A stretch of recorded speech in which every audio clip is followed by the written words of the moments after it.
Эзний хайр инрэл дуустдаггүй. Өршөөлтөн төгсгөлгүй.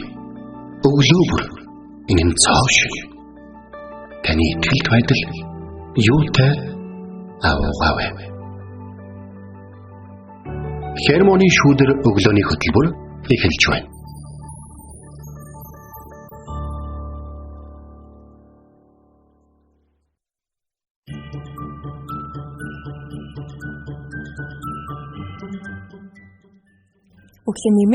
Өглөөний мэнд хүргэе. Итгэл радиогийн эфирээс Хермоны шүдэр өглөөний хөтөлбөрийн хөө эхэлж байна. Эфирт пастор Сайна болон хөтлөгч Бэлгэнээр ажиллаж байна. Сонсогч танд өглөөний мэндийг хүргье. Аль хэдийнэ ингээд 12 сар гараад ажлын 7 хоногийн сүүлийн өдөрт ирсэн шүү дээ, тий. Тэгээд ажлын өдөр хоногуд маш хурдан өрнөлтэйгээр өнгөрсөн байна. Тэгээд 12 сар бол маш завгүй хэрнээ баяр хөөртэй сар байдаг шүү дээ. Тэгэлгүй яах вэ? За тэгээд өглөөний Хермоны шүүдэр нэвтрүүлэг яг 9 цаг хүртэл явдаг нь ямар сайн юм бэ гэдэг нэг хүний үгээр эхлэмээр байна. Яагаад тэгэхээр урд нь тэр хүн Библийн хотор нэвтрүүлгийг сонсдог байсан. Одоо Хермоны шүүдэрийг сонсож байгаа. Урд нь тэр хүн нөгөө хоолны цаг дуусчаад 2 цаг өнгөрчөөд байхад машин дотроо суугаад байдаг гэж захиралтай загнуулж ирсэн хүн багтаа. Библийн хотор нэвтрүүлэг сонсоод маань нэвтрүүлэг 14 цагаас тэ 14:30 хүртэл байсан шүү дээ. Адилхан чи одоо болохоор яаж юм гэхээр ажлынхаа газар гадаа ирчээд орохгүй байгаад юм гинэ. Тийм тэгээд энэ хооронд хэдэн жилийн зай гарч байгаа боловч өнөөдөр хүртэл Бурхны үгтэй хамт байгуулж байгаад баярлалаа гэж хэлсэн үгийг нь би яг энэ үглийг санаж байгаа байхгүй. Тэгэхээр та бүхэн бидэнтэй хамт байж, хамтдаа ханслын төлөө үйлчилж бас өргөж биднийг дэмжиж байгаад маш их баярлалаа гэж бас хэлмээр байна. Хэлгүй яхаа. Тэгээд таны өргөсөн тэр өргөлөөр олон хүнд сайн мэдээ хүргэх те мөн Бурхан дотор хамт алхах тэр үйлчлэлд ингээд зүрх сэтгэлээ зориулж байгаа танд талархаж байна. Тэгээд эзэн таныг улам илүүгээр шагнаж өрөөх болтугай. Тэгээд өргөсөн гар нэг бүр улам илүүгээр өрөөгдөх болтугай. Танд маш их баярлалаа гэж техник хэлээ. Өчигдөр бид нэр итгэлийн зөрчилдөө та магадгүй тулгарч байгаа бол та зоригтой байгаарай. Та ганцаардаж байгаа бол зоригтой байгаарай. Учир нь Бурхан тантай хамт байгаа гэдгийг сануулсан шүү дээ. Бурхантай уулзрахад үргэлж итгэл шаарддаг. Бурхантай уулзрах учирлууд Бурхан хэмжээний том байдаг шүү дээ. Бурханы урилгад хариулж байгаа таны хариулт Бурханд итгэх итгэлийг тань харуулж байдаг юм шүү гэдгийг та битгий мартаарай. Тэгээд жинхэнэ итгэл үйлдэлийг шаарддаг юм аа. Тэгвэл итгэлийн шаардлагын тухай өнөөдөр үргэлжлүүлэн бид суралцах болно. Тэгээд таны итгэлээс гарч байгаа тэр үйлдэл бүхэн утга учиртай, үн цэнтэй Бурхны хайрыг илэрхийлсэн байх болтугай. Тэгээд энэ цагт хамтдаа эзний өмнө ирж түүнд алдар магтаалыг өргөцгөөе.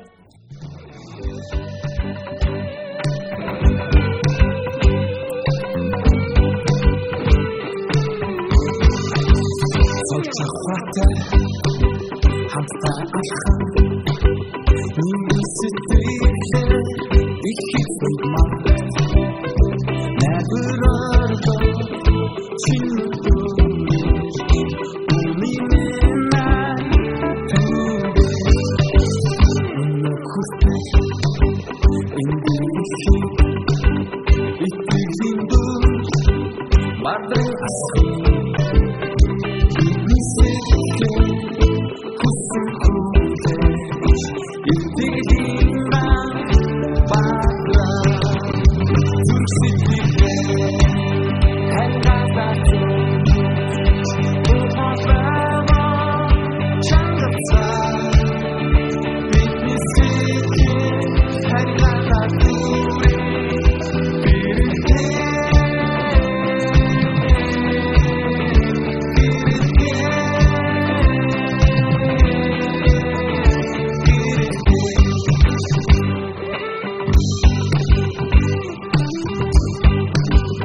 Өглөө бүр хайр инэрлээ надад сонсгооч.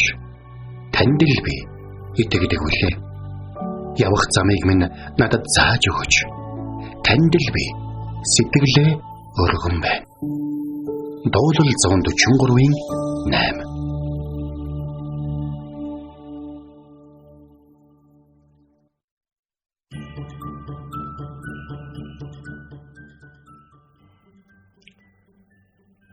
За өнөөдөр бид нар хамтдаа гахалтай үгийг бол суралцсан.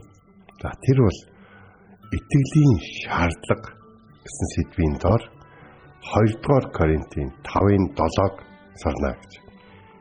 Учир нь бид үзэгдэх зүйлсээр бас харин итгэлээр алхдаг гэдэг үг. Амен.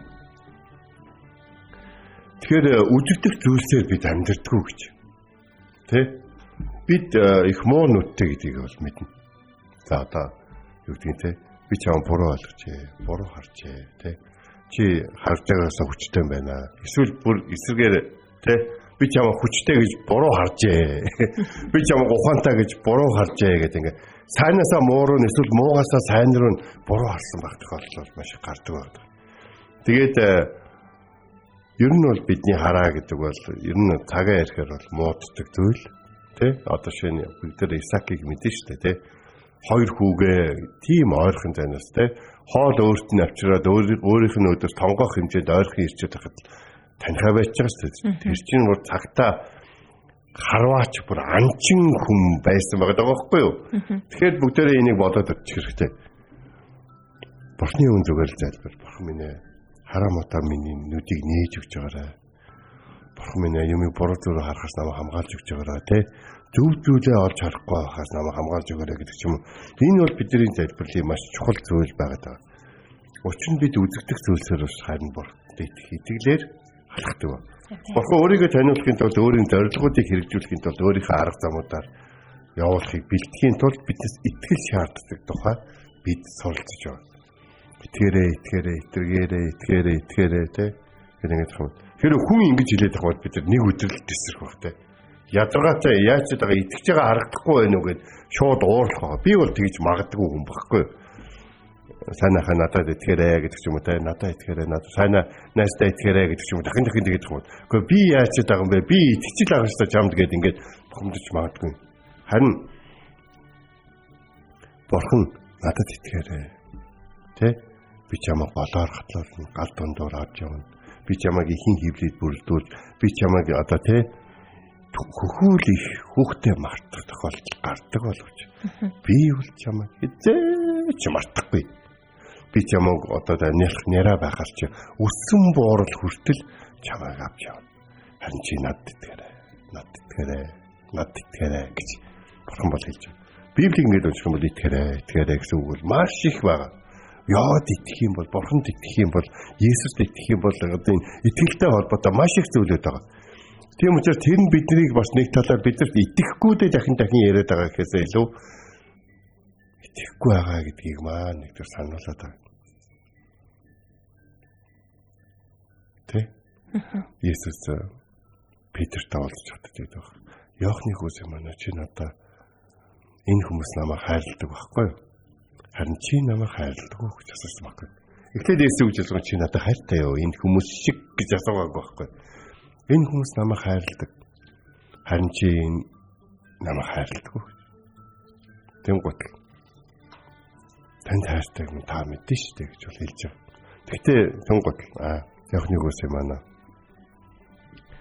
чи намайг хайрладаг уу гэж хоёр дахь асууж. Би түрүү хайрладаг гэвэстэй гэж хэрүүл хийж чадахгүй яа. Иесус асууж байгаа юм чинь. Петр магадгүй хоёр дахь удаа асуугаад өөрийнхөө урвж ирснийг, өөрийнхөө өөдгөө байсныг, Иесийг өөрийнх нь талаар ярьж байгаа чинь тий. Өөрийнхөө талаар ярьж байгаа нь Иесийг доромжилж ирснаа, татаж чангааж ирснаа тий. Иесусийн өмнөөр орж их мэддэг юм шиг аашилж ирснаа нүдэндээ харсан баг. Би танд хайртай гэдэг та мэдэн шүү дээ. Хэрэг та ингээ миний дотор орж чаддаг бол чадж байгаа бол намайг ямар ч гэсэн одоо танд хайртай гэдгийг гэрчлэх юм олно гэдгийг та өөрөө мэдж байгаа шүү дээ. Хайртай байхгүй юу гэд. Яг харагдах байдлаасаа хийсэн зүйлүүдээсээ хайртай гэж хэлэхэд бол хэцүү байна л да. Иохны хүү манай чи надад хайрладаг. Зүйлд ингээ хин гонигтай болчих жоох. Тэмээ би танд хайртай гэдэг. Яагаад гэвэл хайртай юм бол ингээд тэрийг харуулж явах хэрэгтэй гэж хүмүүс бол ярьдаг. Бурханд хайртай байна гэдэг нь Бурханд харуулах гэж яриад. Гэтэл Бурханд хайртай байна гэдэг нь Бурханыхаар хийхийг л хэлээд байна. Бурхан заримдаа энэ дэлхий дээр ямар ч амжилтгүй амьдарсан хүнийг дуудаад энэ дэлхий дээр хамгийн алдарсуутай болох хүнээр бэлдсэн байж болно. Жишээ нь бид нар Мөсег ярьж байна. Мөсе Египтийн хааны ордонд 40 жил амьдарсныхаа дараа өөрийнхөө ард түмэн хайртай хүмүүсийг аврахын тулд хүн алсан. Тэгээд дараад нь тэр улсын 90 сурвалжлагч байгаа гэмт хэрэгтэн болсон. Тэнгуут Мөсе яасан бэхээр очиод Медиан гэдэг газар амьдар 40 жилийн дараа Мөсе хурж ирэхдээ те юу хүн аврах байтугай өөрийгөө яаж авч явах юм бэ? 80 настай хүн болсон байтал Бурхан түүнийг өөрийнх нь ард түмний өдөртөгч байж чадна гэж харсан. Мөсе өөрийнхөө насыг, өөрийнхөө туулсан амьдралыг те өөрийнхөө байгаа нөхцөл байдлыг бас өөрийнхөө талаар өөрийнхөө мэдж байгаа Бурханы мэдлэгийг харах юм бол тэр үнэхээр татгалзахаас аргагүй. Мөсе татгалзсан шүү дээ. Та 2-3 хоног л надтай ярьж ийн өчигдөр уржигдраас хойш та намайг хэл яриа муутай гэж мэдэн шүү дээ гэж. Мөсе өөрийгөө хэл яриа сайтай гэдгийг Мөсе мэддэг байсан. Гэхдээ Бурханы талаар ярихад миний мэдлэг дутна гэдгийг мэддэг байсан. Бурхан минь би хэн болоод тэнд очиод таны хүмүүсийг аврах юм бэ гэж хэлсэн. Харин нэг зүйл. Бурхан хэнийг сонгож хэнийг хөшөлж байгаагаа сайн мэддэг. Бурхан үзэгдэх зүйлд анхаарлаа дэндүү хандуулдаг юм шиг. Итгэлээр түүнийг дагаж алхдаг хүнийг сонгодог ба. Бурхан өөрийгөө таниулахын тулд өөрийнхөө зорилгоодыг хэрэгжүүлэхийн тулд өөрийнхөө арга замуудаа бэлтгэхийн тулд биднээс итгэл шаарддаг тухай бид одоо 3 дахь өдрөөр ч юм уу бараг суралцж штэ. Бид үзэгдэх зүйлсээр сайн итгэлээр алхдаг амьдралыг сонгосон учраас өнөөдөр бид нэр ингэ үзэгдэх зүйлүүдээр дэндүү анхаарлаа тавиад амирг байгаа байхгүй. За одоо шин бид Есүсийн талаар ингээд үг ярихад эхлээд хүмүүс сонсохгүй гэж боддог байхгүй. Нэг удаа 300 цугласан зааланд би Есүсийн тухай ярьж гэрчлэл хийх болохгүй. Шугалтж ирсэн байхгүй шугалдаал тий. Тэгээд би урд ингээд гараад ингэсэн чилээ. Хүмүүс инээлдэл тий. Юу ярих гэж юм гээд инээлдэл. Тэгэл юм та сайн байцгаана уу? Муу байна уу? Амьдрал хэцүү байна гэд нэг бүр хашгирсныг би сонсдог. Тэгээд надад ч гэсэн хэцүү байгаа. Есүс итгэсний дараа ч хэцүү хിവэрэ байгаа гэд яриагаа эхэлсэн. Тэгэд ярьсны дараа яасан мэхээр алга болгодошаа. Тэгээд дараад нь хамтдаа дуулж муулаа тийм болсон байхгүй. Бас нэг Кристиан саяр л байсан санагч. Миний бодлоо би өөрийгөө ч харсан тэр олон огт итгэдэггүй тэр одоо атма янз бүрийн хүмүүс нэлээд их ирчихсэн настай эрдэм мэдлэгтэй хүмүүс нэлээд ирчихсэн тэр олон хүүхдүүд шугалтсан зааланд намайг тэгж чимээгүй сонсно гэж ерөөсөө харж чадахгүй байгаа байхгүй. Харин итгэлээрээ урд гараад намайг аварсан, намайг харсан эцсийн тухай яртал бүгд чимээгүй болоод бүгдээр сонсож байгаа. Тэгэхээр бид итгэлээр алхах тухай бол бид Библийн түүхүүдийг хизээч одоо болохгүй юм шиг бодож болохгүй. Израильчууд улаан тэнгисийн ирэг дээр хөөдөрсөн. Магадгүй юу гэдгийг нэг жоохон төргөн өнгөтэй хүмүүс үзэгдсэн баг тий. Одоо бид нар яах вэ? Тааш одоо бид нарыг ингээд Египтээс дагуулж гарчаад займаар бэлддэг юм. Одоо яг сэлэх юм уу?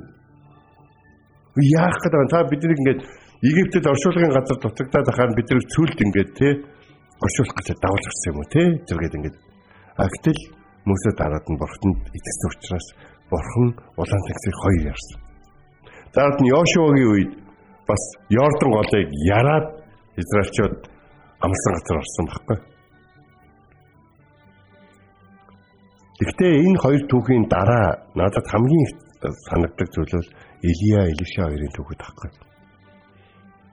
Илияд зөндөө шавнар байсан байхгүй юу? Бүр иш үзүүлэгчдийн хөвгүүд гээд Библийн сургууль байсан байхгүй юу? Тэгээд тэд нар бүгдөө Илияг тэнгэрт одох гэж байгаа гэж мэдсэн байсан. Тэгээд бүгдөө л ингээд хурж ирээл Илишад ер нь бол Илиша хамгийн гарынхын шав байсан байхгүй юу? Дагалдагч нь. Илишад үржил. Өнөөдөр багшийг авна гэж мэдж байгаа үстэй. Өнөөдөр Илияг авна гэж мэдж байгаа үстэй. Бурхан бүгдэнд нь иш үзүүлэг өгсөн байсан. Бурхан бүгдэнд нь одоо юу хийх гэж байгаагаа хэлсэн байсан.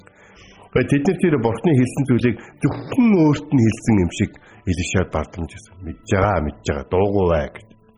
Илиша тэгж хэлээ. Багштай хамт Йордан гол дээр ирсэн чинь багш нь нүмергөө дайлаад Йордан голыг одоо шавдтал Йордан гол хоёр нэгдсэн. За ингээд Илиша багшаа хоёр цаана гараад эргээд харсан чинь дараад нь тэр голын цаана Илияг бурхан аваа явчихж байгаа байхгүй. Тэн гот нөгөө нэг дагалдагчд болоод нөгөө иш үзүүлэгчдийн хүүгүүд болоод Илиша хоёрын хооронд гол дахиад байж байгаа байхгүй. Тэгсэн чинь Илиша багшийнхаа өөрт нь өгсөн нүмергийг аваад Илиягийн бурхан хаав байна гэж хэлээд Йордан голыг зохиход Йордан гол дахиад ярагдаад Илиягийн залгамжлагт нь Илиша юм а гэдгийг харуулж өгсөн байгаа байхгүй.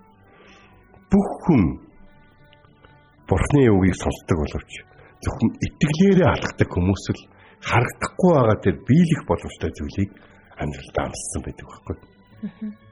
Энэ тохиолдолд үл итгэж хамаагүй бид биелнэ гэдгийг нь мэдж байгаа зүйлээ эхлээд өөртөө итгэсэн байдаг, тэгээд дараад нь хийсэн байдаг, тэгээд явцаа мэдж байдаг, дуусах юм бол юу болох вэ гэдгийг мэдж байдаг гэдгийг л одоо итгэл харуулж байдаг. Итгэлтэй хүмүүс гэж ямар хүмүүс хэлдэг, тийм хүмүүсийг хэлдэг.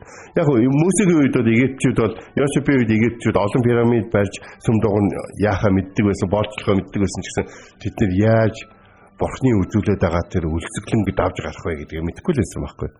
Гэтэл бурханд итгэдэг хүн бурхны тэр одоо юу гэдгийг замаар итгэлээрээ алхдаг. Бүр шорон дотор ч ихсэн бурхны замаар алхаж чадсан Йосеф гарч ирээд тэднийг 14 жилийн туршид удирдсан. Итгэл гэдэг бол зөвхөн мэдлэг биш. Итгэл гэдэг бол бурхны өршөөлд эцсээ хүртэл итгэх бурхны хинбэ гэдэг мэддэг хүмүүсээс л гардаг юм үйлдэл байгаад байна. Бишээс бидэнд Есүс Христээр дамжуулан бурхны өршөөлийг хүртэх арга замуудыг бүрэн төгс зааж өгсөн. Үүнийг бид засварлаад өөрийнхоороо болгоод авах шаардлага бол байхгүй. Харин бид өнөөдөр итгэлээр алхаж явахдаа хүн төрлөختнийг өнөөдрийг хүртэл цуглуулсан тусгаар биш. Харин шинийг бүтээгч, одоо ч бүтээх чадaltaй бүтээж өгөхөд бэлэн байгаа тэр бурханд итгэлээр алхдаг. Хэрвээ та бурханд итгэх юм бол та өнөө цагт өөрийнхөө таньдаг бүхий л гайхамшигт гэрчлэлүүдээс, өөрийнхөө сонссон гарсан бүхий л гайхамшигт гэрчлэлүүдээс хамгийн гайхамшигтайг нь өөрийнхөө амьдралд өөрөөр чинь дамжуулан бурхан хийхийг ч харах боломжтой.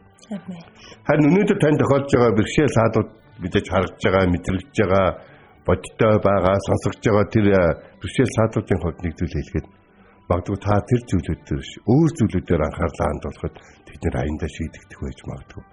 Бид нар үргэлж нөгөө бужигнж байгаа тоос руу анхаарлаа хандуулдаг гэдэг үг байдаг шүү дээ.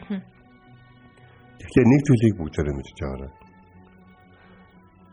Бидний итгэлийг бидний хаан дараагийнхаа алхмыг хийх ёстойг төөрөгдүүлэх гэж оролцсон маш их хүн байдаг. Маш их орлого, маш их зүйл байгаа. Хамгийн гол зүйл нь ихээр эцсээ хүртэл бурханд итгэхэд саадуулдаг бидний өөрсдийн яаруу бас сул дорой байдал бол энд бол их нөлөөлдөг. Тиймээс өнөөдөр бүгдээр хамтдаа нэг зүйлийг л сарыг. Итгэлээрээ алхъя. итгэлээрээ алхаж ирсэн учраас бурхан бидэнд ажил даалгадаг. Итгэлээрээ алхаж ирээл үүнийг нь хариуцж авсан бол итгэлээрээ алхаад үүнийхээ эцсийг үзэж эзэн бурхныхаа үрд очих тэр өдөр хүртэл итгэмжтэй байя гэж энэ өглөө таныг уриалж байна. Амен. Үгийг хамтдаа тунгаан бодоод эзний өмнө ирцгээе.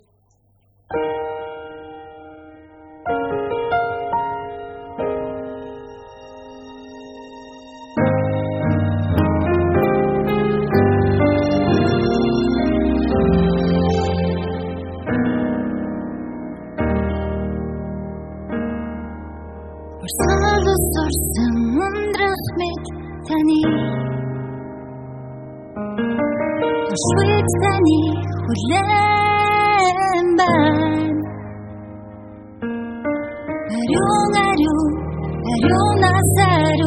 Ариун Имжэшгүй цогжахлантай та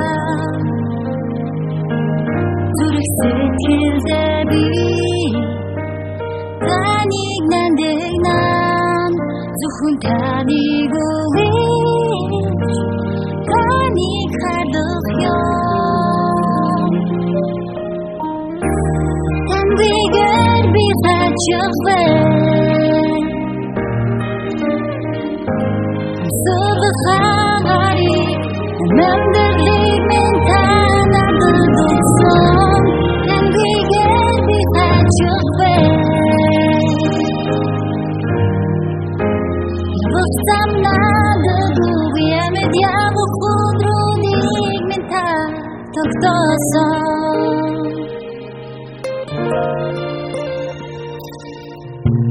Садас сурсан ундрах мэд таны Швед таны хүлээн байна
Өнөөдөр бид нэр үгийн цагаараа 2 дугаар Коринт номын 5 дугаар бүлгийн 7 дугаар ишлэлээс суралцлаа.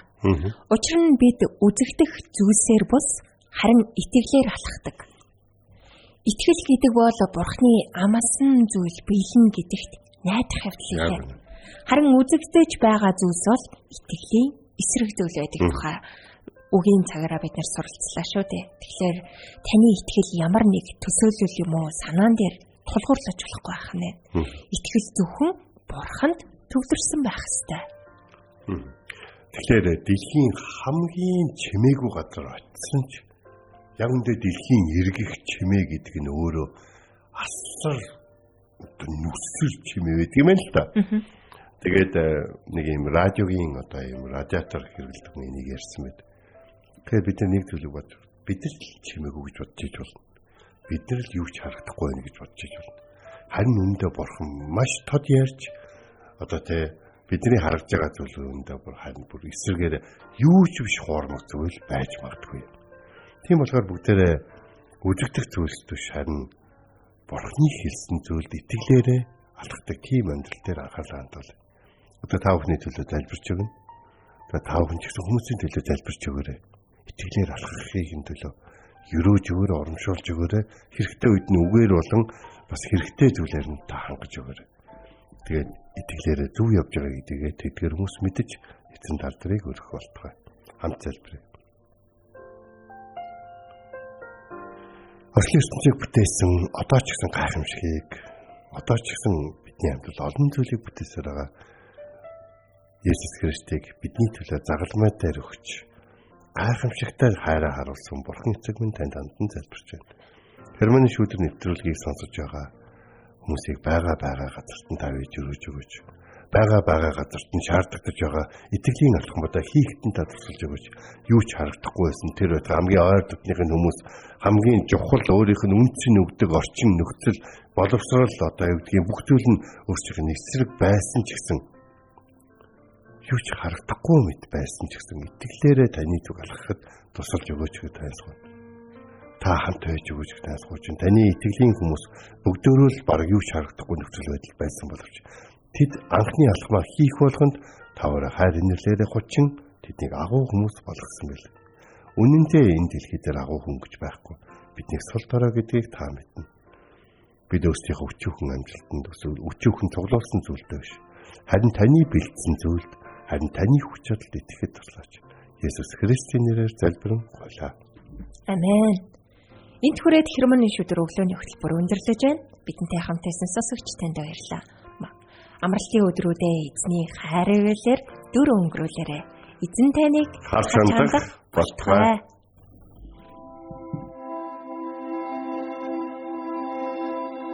Эзэн зүрхийг чинь Бурхны хайр ба Христийн төвчөрт чиглүүлэх болтугай. Хермоны шүдэр өглөөний хөтөлбөр танд хүрлээ.